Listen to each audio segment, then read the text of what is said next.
Hello, everyone, and welcome to this webinar sponsored by Ruckus Networks. Our speaker today is Bob LaLiberte, Senior Analyst and Practice Director at Enterprise Strategy Group. As you probably know, ESG is a highly influential industry analyst firm with practice areas that include networking and IT security. Bob's talk today will cover the topic, does your method for BYOD onboarding compromise network security? It incorporates research and insight from ESG that you're sure to find highly informative. My name is Vern Schwer, Senior Product Marketing Manager at Ruckus Networks, and I'll also have some remarks at the end of Bob's presentation. But the main focus is Bob's take on today's topic, which will interest networking decision makers and anyone interested in IT security. There's a lot to cover, so without further delay, I will go ahead and hand it over to Bob LaLiberte. Excellent. Thanks very much, Vern. I appreciate that. And I think, like you said, there's a lot to cover. So let's get started. And what I'd like to do is get started by looking at some ESG research and understanding how some of the higher level initiatives that we're tracking are impacting the IT environment and the wireless space as well.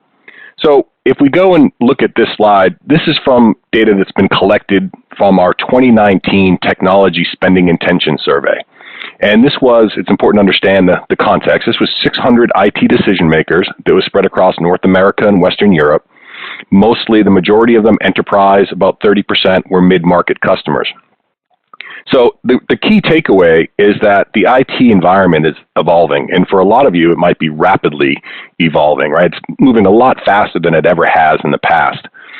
And so the interesting part around digital transformation, there's been a lot of hype about digital transformation for a lot of different years. But what the research shows us is that we're basically getting to a pretty close to an inflection point. ESG looks at technology adoption from a maturity model perspective, where typically about 20% of organizations are early adopters, the other 60% are following that, and then the last 20 are far more conservative. So when you look at these numbers for digital transformation, you can see that we're almost at that tipping point of all the early adopters having deployed and have mature digital transformation initiatives, but then very closely following behind that 60%, the vast majority of organizations really getting this started. So this is something that really you're going to see a lot more in your organization if you don't already. And it's important to recognize that this digital transformation, it's more than just technology, it's people, process, and that technology. And organizations are looking to digital transformation to help drive new efficiencies, maybe create new services, even new business models in some cases. But it's clearly something that's evolving. The other important takeaway from transformation isn't just the digital transformation, but the other one that's happening around the pendulum that was swinging towards consolidated and now is swinging back towards distributed. So organizations, after spending all this time and effort centralizing all their data centers and putting all their applications in there and putting a big moat up around those data centers to secure it, now have realized that things are starting to become more distributed.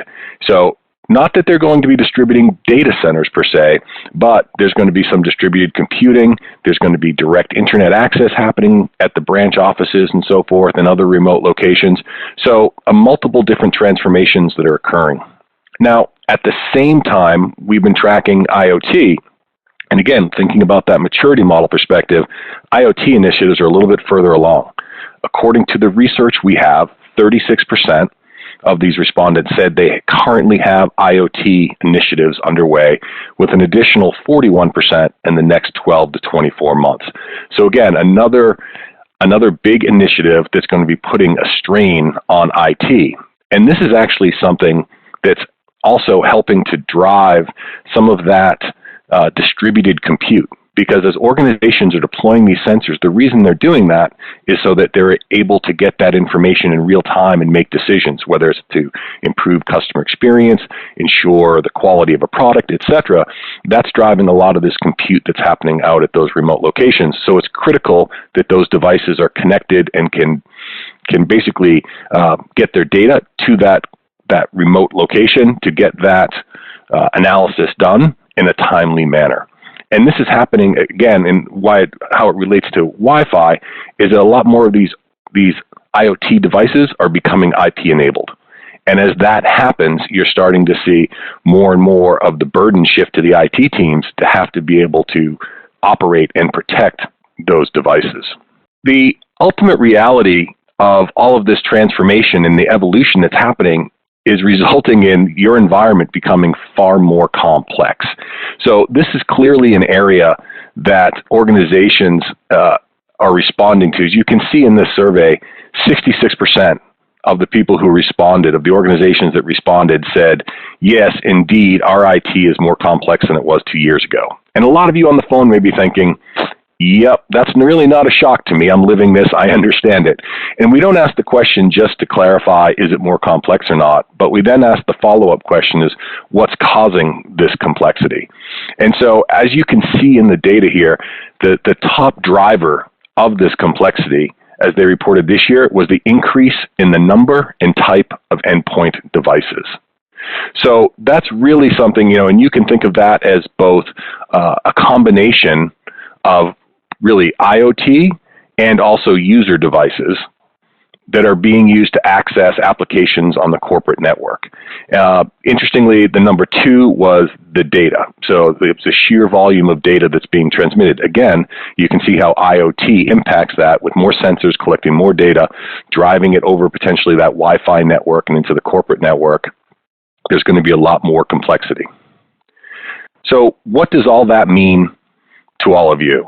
Well, ultimately, as you have a much larger attack surface across these distributed environments, you've got your data centers, you've got your remote locations, you've got cloud environments, you've got a lot of different users, BYOD, IoT devices, and ultimately what that means is that you're now trying to secure a much larger attack surface across these large and distributed environments. And the reality is that really, when you think about the new dial tone for business, it's really around Wi-Fi, and that Wi-Fi has replaced, or basically is the new dial tone for any modern business.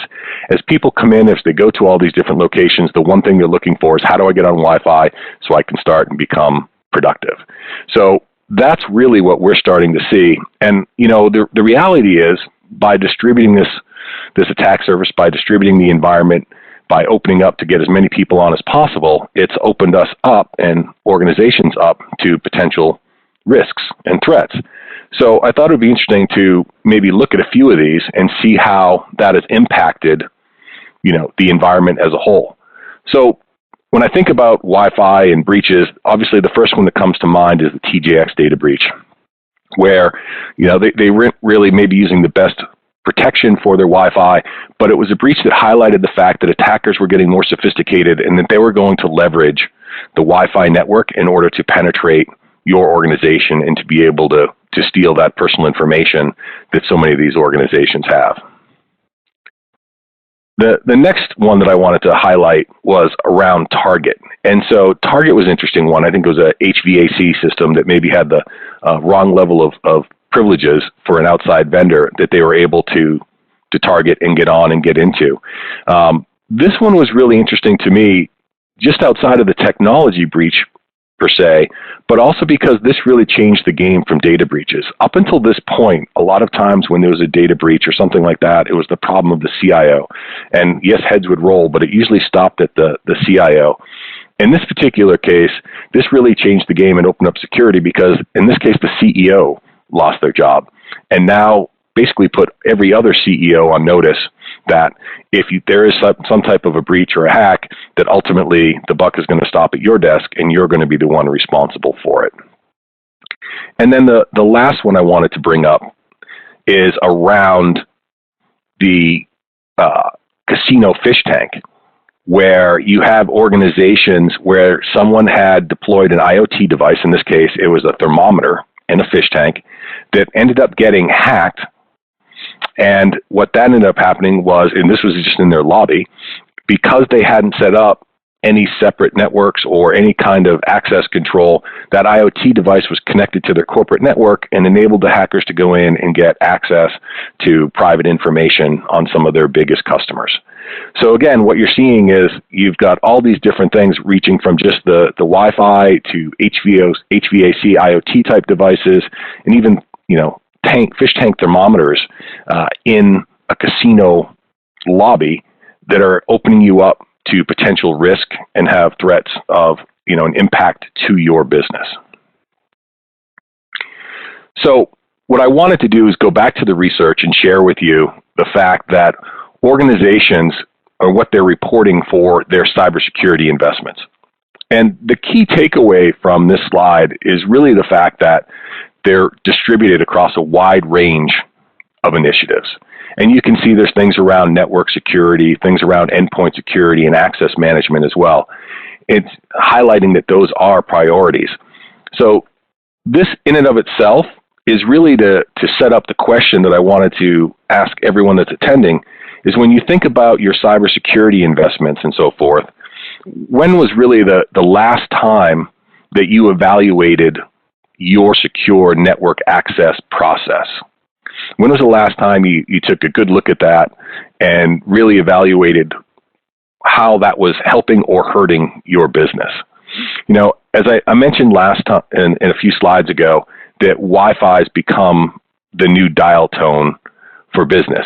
So as you think about the fact that, you know, onboarding to your Wi-Fi is probably one of the most common practices that occurs every single day in every one of your locations. So your employees, your partners, contractors, guests, etc., even IoT devices potentially are getting on that Wi-Fi network, and they need that to be productive and help drive the business forward. They have to have that connectivity, but how secure is that connectivity? So, you know, you may be asking yourself, when was the last time you implemented a solution for this? And this is where it starts getting tricky because it may not be top of mind, but as you think about, is this going to be capable? If you think about digital transformation, et cetera, is it capable of handling demands of a modern environment? If you've implemented a BYOD strategy where you're having the employees buy and bring their own computer, you then lose control of what they do with that computer, and certainly when it leaves the office and it goes home.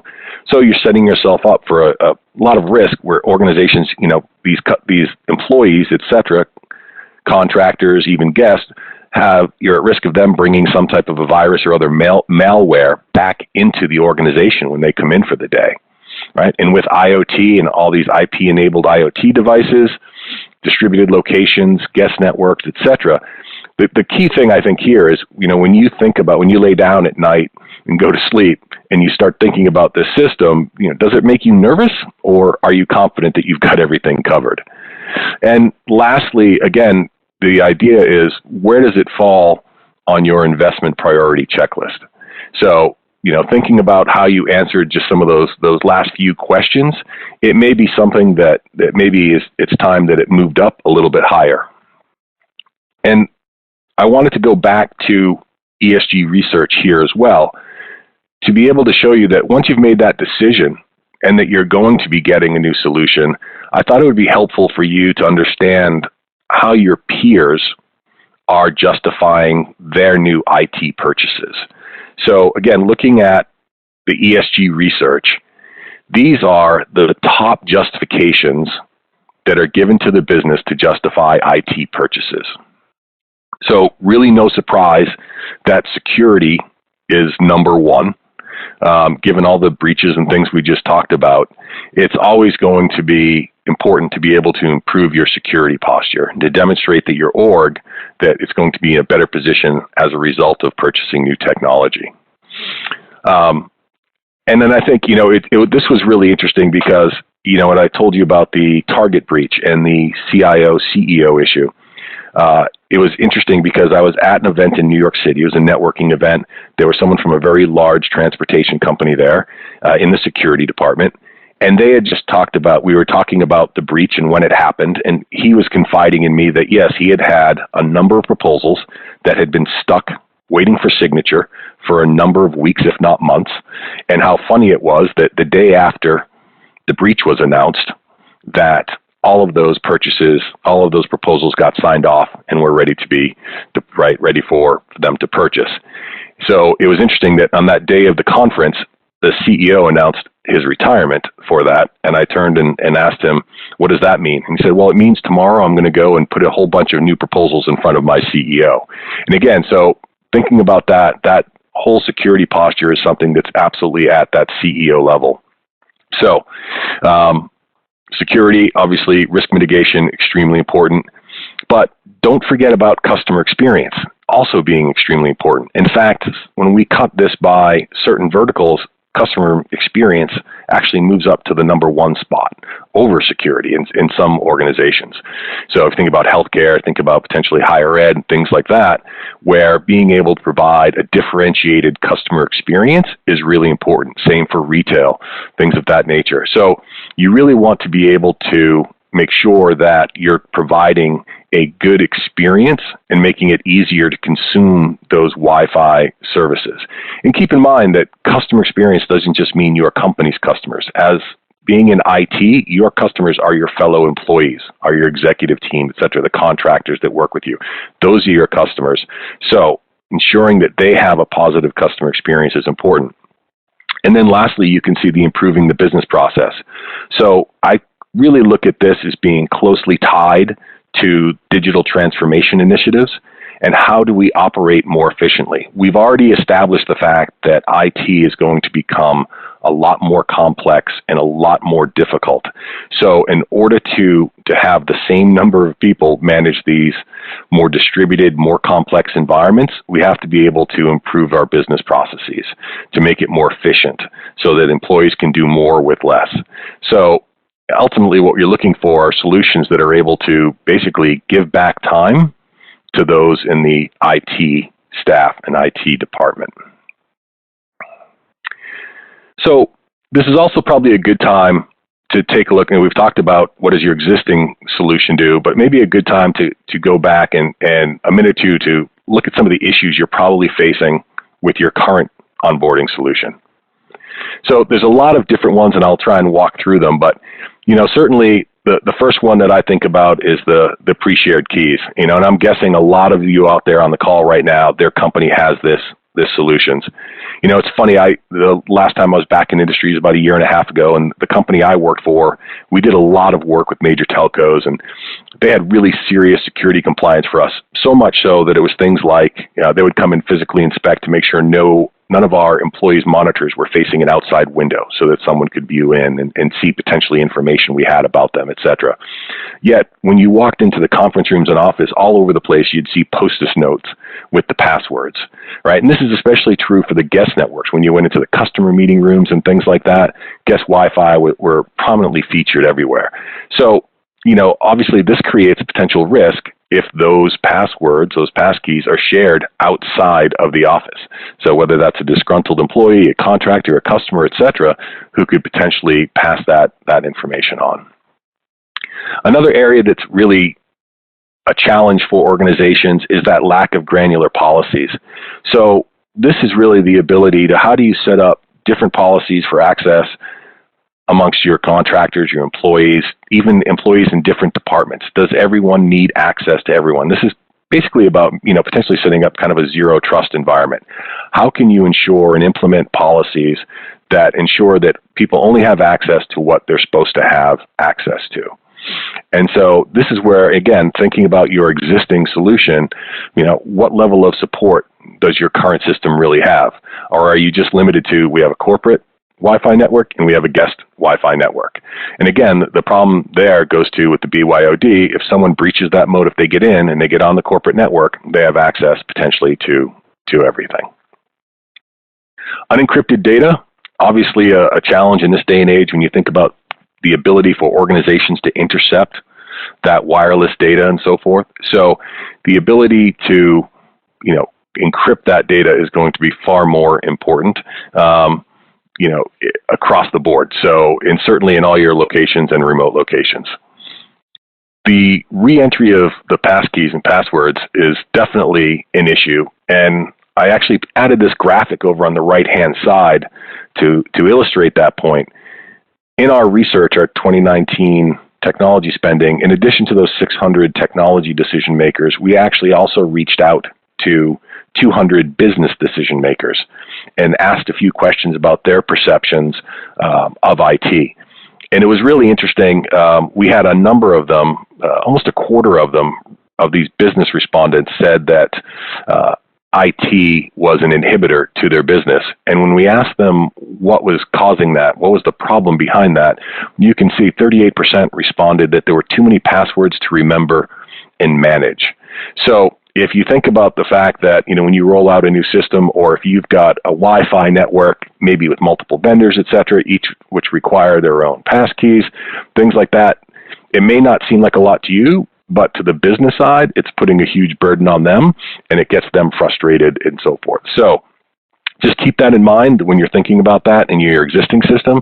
If you've got multiple passkeys for multiple locations, et cetera, it's really causing angst amongst the business decision makers, and you're probably hearing about it from your boss as well when that gets raised up at an executive level.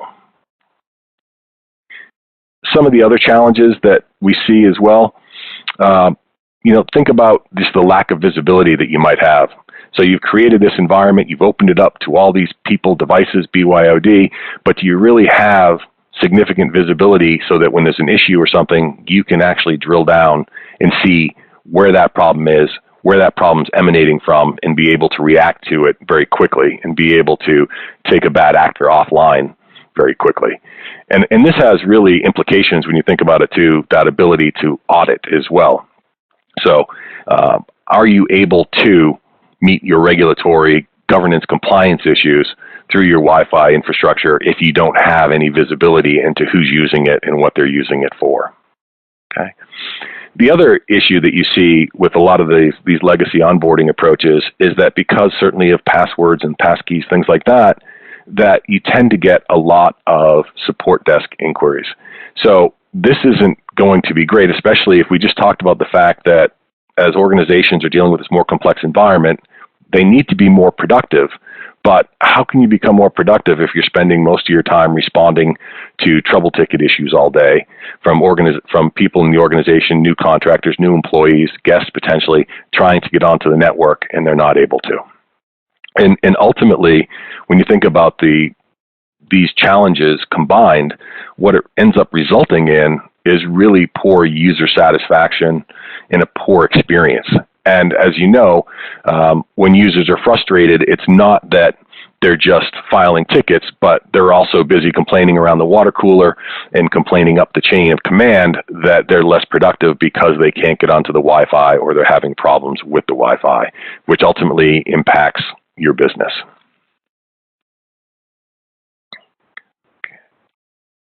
So what are some of the key questions you should be asking yourself in this environment? Maybe a few things like, are you guys still using a pre-shared key model or MAC authentication for onboarding? And how long ago was it implemented? What level of protection does it actually provide? I think a really key question for everyone to ask and think about is, what's the impact if the network gets hacked? So, for example, when was the last time you did a business impact assessment to determine what would happen to the business if your Wi-Fi got hacked? What was the cost? What's the reputation? And as we mentioned earlier, careers are at stake here, and in many cases, it could lead up to and include the CEO. A real quick and easy one that you can do is simply pull the logs and find out how much time your support team is spent troubleshooting network issues. So I think you can use this information and you combine that with the impact analysis. It can really help you justify upgrading to a new solution. And then, another good idea is to go out and talk to your actual end users, your customers, and ask them about their experience. And not just how is it when you're sitting at your desk, but what is it when you're moving about the business, around the building, and when you're moving into different rooms, or if you have a campus across the campus, asking them how it can be improved. Maybe, what do they think of the current model for onboarding, right? Does it provide a good experience for them? Does it provide a good experience for the guests when they're bringing them in? So there's a lot of different things you can do to go out and help with that justification process, but it really starts with, I think, asking a few simple questions. And we've already talked substantially and at length about the fact that everything in IT is changing. So you need to assess what are the potential risks of not changing. As you have that increased attack surface and the attacks are getting more aggressive, can you afford to leave a known vulnerability in place?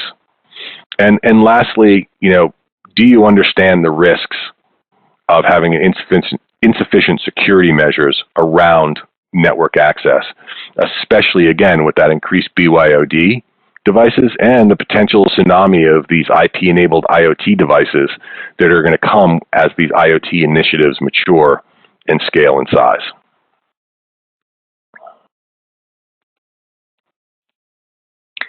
So, given all of that, what is it that ESG would recommend for security in your environment? If you think about, again, those top three: security, customer experience, and improving productivity, what would we recommend doing? Well, one of the first things, again, given all the BYOD, et cetera, certainly performing some type of a health check on the devices that you're bringing into your environment is going to be a good idea. So the idea there is you want to have some level of security on a device level that you're not going to onboard an infected device. When you think about the ransomware, malware activities, things like that, the last thing you want to do is let that through and get into your environment. And ideally, this might involve having something like a dissolving agent or something like that, so you're not having a ton of overhead in these devices, but it provides that at least that minimum level of security when you're onboarding a device. The next thing is to ensure that you've got some type of role-based security. So again, this is that zero trust concept of, making sure that the right people have access to only what they need based on either their role, their department, maybe it's even based on the type of device, etc. So it's only getting access to what's appropriate for them. And a great way to eliminate a lot of the passkey issues is to ensure that you're leveraging digital certificates. So that way you're able to authenticate users and connect them to any legitimate access point via their digital certificate. And then also, that's big in that it's not going to enable any attackers to get access if they maliciously were able to obtain one of the pre-shared keys, either from a disgruntled employee or potentially even from a guest or a contractor who was working there. And then lastly, you really need to have the ability in this day and age, right? It's not a question a lot of times of if we'll get hacked, it's a matter of when. And so your ability to respond to that issue and shut it down is really important. So having that ability to really quickly ID any user or device that's causing an anomaly and be able to shut that down and quarantine it is going to be critical for these new modern environments. Additionally, it just makes sense now that you would encrypt any of the traffic that you're sending over your Wi-Fi network. Organizations are encrypting data at rest. It's obviously encrypted in the data center a lot of times at rest as well. So the last area across the WAN, it's being encrypted. So you want to be able to encrypt your data in transit over the Wi-Fi as well, and using whatever the latest, the WPA2 or even WPA3, as that becomes mainstream, to be able to do that and really help to mitigate the risk of anyone intercepting that traffic. Another area of concern that organizations should address is the ability to, integrate this system into your existing ecosystem. So the reality is everything, right? It's not about, there's no single solution. So providing the appropriate levels of security is all about defense and depth. So the ability to leverage APIs to tie into third-party security solutions and leverage that so you have got a greater visibility across the entire environment is going to be important. And lastly, for security, finding alternative methods for your secure onboarding. Like I said, I think ideally you would leverage digital certificates, but if you can't do that, and there's going to be lots of times when it doesn't make sense, right? So IP-enabled IoT devices probably, not going to be able to accept a certificate, and you're not going to have guests and potentially short-term contractors install a certificate as well. So you'd really want to look for solutions that give you that option to leverage something other than just the pre-shared, maybe dynamic keys, things like that, that can provide similar security benefits, but are very temporal and are not going to extend any risk to your organization after they're no longer needed. When you think about the better experience, really a couple of things that you need to do here, with everyone coming in, millennials adding into the workforce, et cetera, that whole experience that they have is really around the devices that they're currently using. So when you think about that, it's their mobile phone, et cetera, where they plug in a SIM card and then wherever there's network access, they get it. And so that's something that you really need to think about emulating into your environment. So that self-service concept of I add my certificate and then I don't have to think about it anymore. I can connect to anywhere in the business that I need to be connected because I've got this. And this extends to not just going into their office every day, but anywhere they are across the business environment.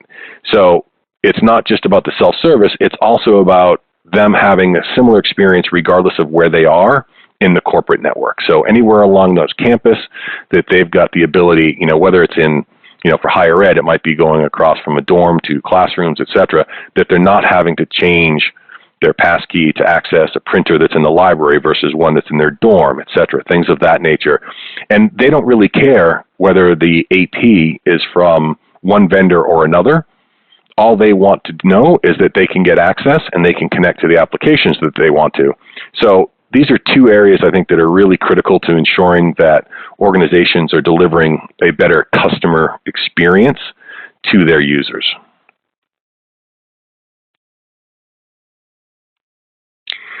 And then lastly, I think when you look at the improved process and productivity, this is an area where, again, especially those organizations looking at the digital transformation process, how do we improve our onboarding process? How do we improve our IT staff productivity? So again, leveraging digital certificates is certainly one of those areas. And because that enables organizations to really reduce the number of trouble tickets and the number of hours that IT staff spend on fixing trivial problems instead of focusing on the architecture and strategic investments. So again, it may sound like a small thing, but really when you think about how many people you have, how many issues they have around this, again, going back to those questions, if you can find out how many tickets are being generated just around this that you could eliminate, could provide and could yield a tremendous benefit to your organization. Next area is around centralized automated role-based access policies. So anytime you can just create those policies and have them automatically deployed, again, means the users access once and they get access to everything that they need to.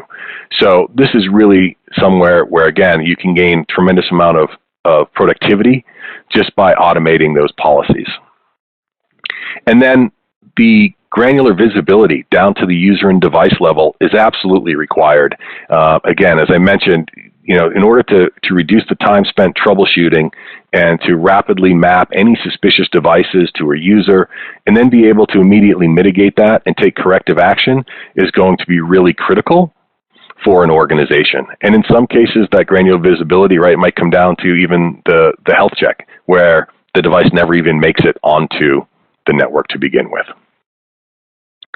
So I know that we've covered a lot of ground, but I think when you think about these solutions, what you're really trying to do is deploy these secure access solutions that provide the connectivity and the experience that your users demand and the security that your organization expects you to do that. So I think this is really about, Wi-Fi, as I mentioned, really has become the new dial tone, but you need to be able to deploy it securely and ensure that your customers have the appropriate levels of connectivity to all the applications they need, but then ultimately it's delivering that great experience that enables them to be more productive and help drive your business forward. So I really appreciate your time and attention during this webinar. If you would like additional information, there is a white paper on this topic that you can read up on, and you can see the links to that paper at the top of this slide. So feel free to do that. And I'm now going to turn it back over to Vern. Thank you very much, everyone. Okay, great. Thanks, Bob, for that insightful presentation. This really raises awareness I think, around an underestimated potential attack surface in enterprise IT environments. And next, I'm going to wrap up the session today with about 10 minutes or so of presentation material on how Ruckus Networks can help address some of these issues that Bob raised. Let's go ahead and dive into that. Secure network access for BYOD, guest users, and IT-owned devices is the subject matter of the Ruckus portion of the presentation today. Let's begin by establishing some context about the domain area in which we're talking about here within the IT security realm, and it's network access security for BYOD and guest users. Or if you want to flip that phrase on its head, secure network access for BYOD and guests. BYOD users being, of course, internal stakeholders who bring their devices into the environment. Could be a tablet, an employee laptop, or a smartphone, and they expect easy and simple connectivity. And guest users who have a shorter term affiliation with your organization arrive with the same expectation. Partners, suppliers, anybody who has a reason to be in your IT environment is going to expect connectivity to be easy and intuitive for them and to not have to worry about that. And to be productive and a productive partner with your organization, they're going to need that connectivity in order to do business. And for neither of these categories of users may security be top of mind, but certainly for IT teams, it is. You want to make sure that they're able to connect securely in a way that is consistent with data and network security in your environment. Also, another use case is IT-owned devices as well, connectivity for IT-owned devices. But in the product category that we're talking about here, usually it's BYOD and guest users that drive adoption of this product category of network access security or secure network access. And I should mention also that for IT-owned devices, IP-enabled IoT is also in the mix as well. So BYOD, guest users, and IT-owned devices getting network access in a secure fashion. What are some of the challenges around this? And this maps pretty closely to what Bob was discussing earlier in the presentation. The first challenge is user experience around network onboarding and authentication. And just to reiterate, onboarding is the process by which a device gains access to the network for the first time. A user gains access for the first time with a new device. And it's a process by which they gain that connectivity that they need, but a lot of times it's an unintuitive onboarding process can hamper user experience, as well as, with pre-shared keys, there may be multiple SSIDs that they need to associate with as they move about the environment. Imagine in a higher education setting, for example, where you may have a different SSID at the dorm or the cafeteria, the lecture hall, or the library, and each one of those comes with a different pre-shared key or Wi-Fi password, and students may bring multiple devices into that environment, and when the pre-shared key changes, they have no way of knowing. So what happens is that creates a discontinuity in the connectivity experience for the student or any stakeholder really within the institution in a way that manifests as a help desk ticket. So the adverse user experience around connectivity and gaining network access manifests as help desk tickets for IT, which creates a lot of headaches. In fact, it's well known that one of the leading help desk tickets, sources of help desk tickets in enterprise IT environments has to do with connectivity for users trying to connect their devices to the network. So there are a lot of issues both from a user experience perspective and an IT help desk perspective, an IT productivity perspective associated with this notion of secure network access for BYOD and guests. There are also myriad security problems with the default methods of network onboarding and authentication. Typically, those are MAC authentication and conventional PSKs. And in the case of MAC authentication, for example, data in transit over the wireless, over the air between the wireless access point and the device is not encrypted, and so it's subject to being spied upon by prying eyes, shall we say. In the case of a pre-shared key model, then users are able to share that key with others who may have no business being on the network because everybody uses the same key to access the network. They can also walk out the door with that when they're no longer an employee of the organization, for example, and they walk out the door with the same level of access privileges as they had when they were an employee. Clearly, that's a security risk, as is the inability to, with default methods of network onboarding and authentication to enforce policies for different levels of access or differentiated levels of access based upon who the individual and the relationship is to the organization. And lastly, just the inability with default methods of network onboarding and authentication to associate a specific user with a specific device, and the lack of visibility control over devices on the network. You can't control what you don't see. So clearly that's a security threat when you don't even know who's on the network. And you really also don't have, with these default methods, the ability to reach in and revoke access on a granular level if somebody is discovered to be using the network access that you provided inappropriately, or if they leave the organization. You want to be able to reach in a pinpoint fashion and revoke that access. You need to have that control in order to ensure a secure environment.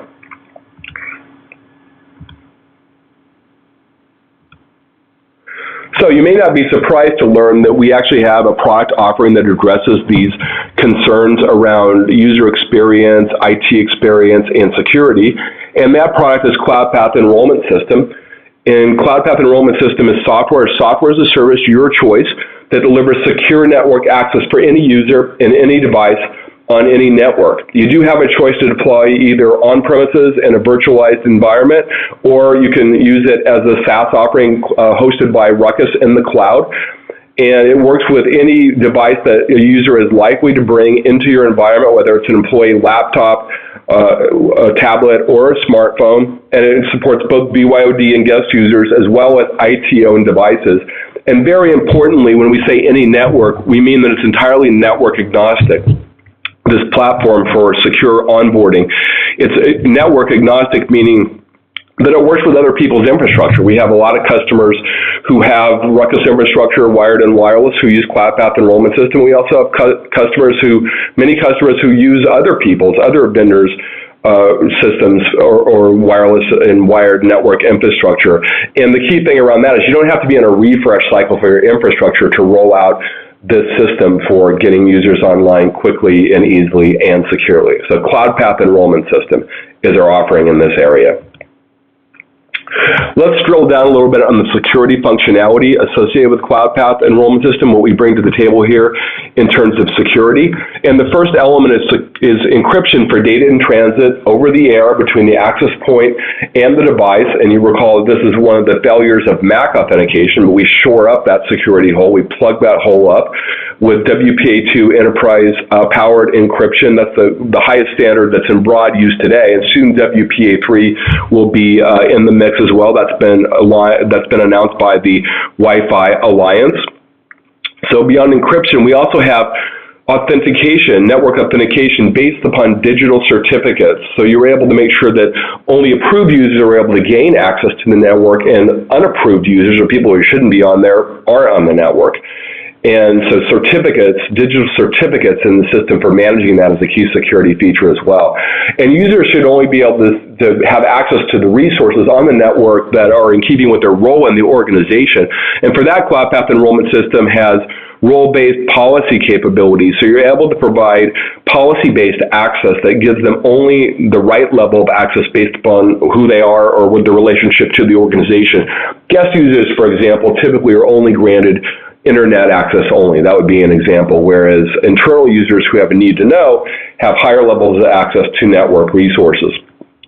Cloud Path Enrollment System also helps you to ensure that devices are safe before they connect with an upfront posture check to make sure baseline security measures are in place. And we're talking about things here like a PIN code that's enabled on a device in case it's lost and stolen or something, for example, or the firewall enabled on an employee laptop, anti-malware software with current signatures installed on an employee laptop before they're allowed to connect, so you really reduce the risk that an insecure device is going to be allowed to connect to your network, lowering the risk that you see from these BYOD and guest devices. And lastly, we give you the basis to increase your control and visibility over devices on the network.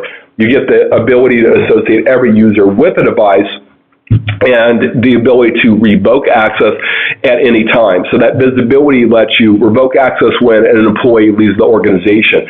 for example. So in the same way you want to turn off their email access, you want to turn off their network access as well. So that visibility and control and ability for revocation of network access is key for the security posture as well. Now let's look at the other side of the value that's provided by a cloud path enrollment system, and this is really two sides of the same coin.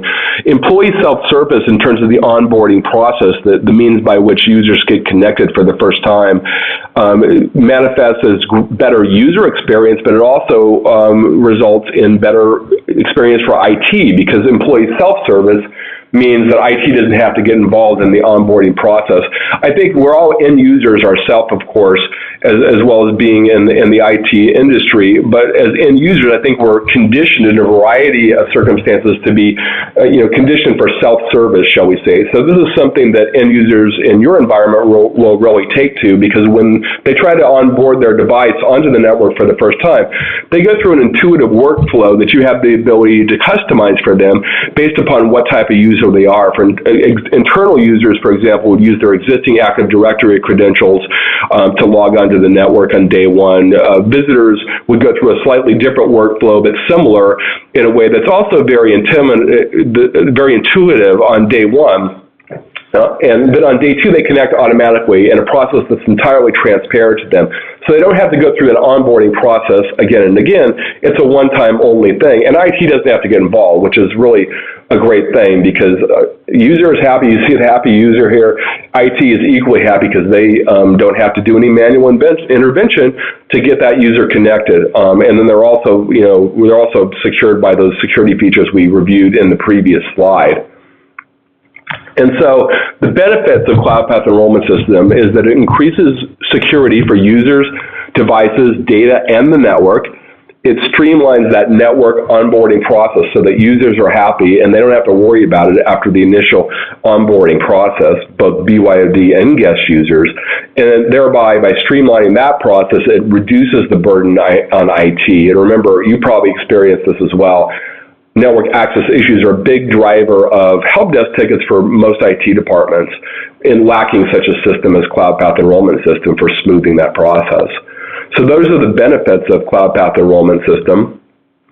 I want to, as we near the end of the presentation, I do want to share a customer quote. We have many hundreds of satisfied customers with the Cloud Path Enrollment System, and one of them is Forest Hills Public Schools in Grand Rapids, Michigan.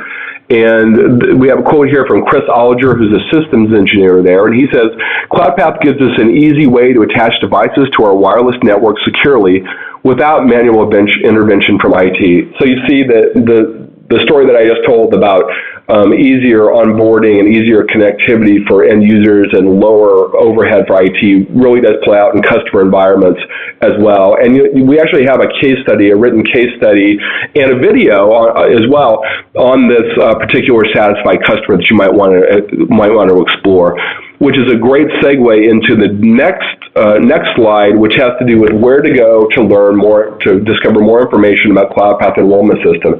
And the URL you see here, ruckusnetworks.com/secure access, will take you to the product page, which hosts a wide variety of assets, different pieces of informational material that will help you to learn more about the product and also about the need for this product category. Quite a few of these materials are really just about establishing the fact that there are these security holes out there and user experience issues that you can improve upon in a way that improves user experience as well as enhances security. So just establishing the need for a category in this particular a product in this particular category.